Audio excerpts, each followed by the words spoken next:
downtown and Midtown are doing really well. They're moving forward.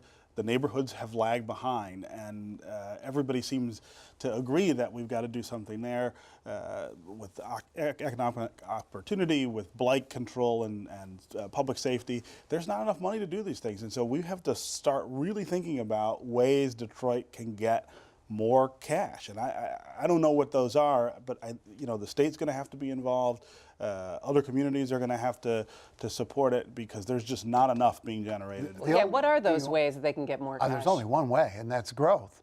I mean, we've got to get more businesses in here. I think the new Midtown Arena project will bring in a ton of new businesses, new taxpayers, but we've got to have growth. You've got to take what's happening downtown, spread it into the neighborhoods. You can't have that level of deterioration and need out there. The tax base isn't big enough to support it. You have to have a growing city. But what's the time projection on this then, Stephen? Well, I mean, if you're talking about growth, you are talking about a long-term proposition. The city is still losing population net loss, even though we are attracting new residents at a quicker pace than we have in the past. There's still more people moving out.